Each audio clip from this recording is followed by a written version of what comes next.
आज आम घरे प्रस्तुत करवा आलू चिप्स जोटा पिला खाइबा को बहुत भल पाइबे। प्रथम आम कि आलू नवा, आलू आम सबुतक चोपा छड़ेदबा। आमर सबुतक चोपा छड़े आम भल भाव धोईदबा। आलू चिप्स कटर नवा, आम आलू चिप्स कटर रे आमर आलू चिप्स प्रस्तुत करवा। आपण चाहिए ये डिजाइन करें, आप चाहिए प्लेन करें। आमर आलू चिप्स प्रस्तुत हो गला परे आमे ताकू 2-3 थर पानी रे धोईदबा। आमर भल भाव में आमे 2-3 थर धोईदबा, नहीं तो आलू कला पड़ जापे। आमे ताकू भल भाव में 2-3 थर धोईदबा। आमर भल भाव में धोईदेला परे आमे ताकू गोटे पात्र को छाणीदबा। एबे आमे किछि पानी गरम करिबा। आमर अल्प पानी आमे अल्प गरम करिबा। 2 चामच लुण देदबा। पानी आमर अल्प गरम हो गला परे आमे आलू चिप्स तक से पानी रे देदबा।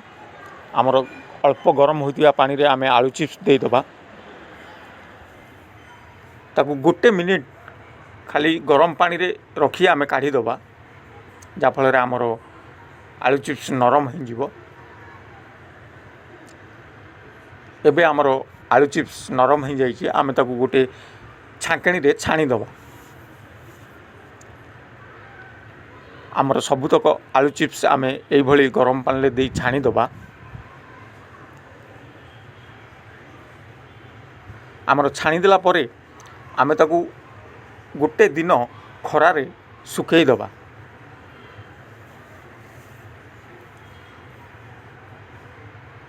आपण ये भली कपड़ा दे गोटे दिन आमे खरारे सुखेईदबा।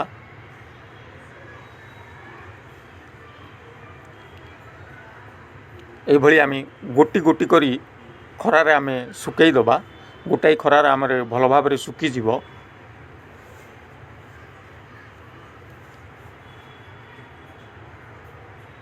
आमर गरम गरम आमे सुखेईदबा। ये भली आमे सुखेईदबा। गोटे दिन आमर सुखीगला परे आमर आलू चिप्स प्रस्तुत हो जिवो। एबे आमर आलू चिप्स प्रस्तुत हो जाइए। एबे आमे ताकू छाणीबा, बहुत बढ़िया लगे खाइबा को।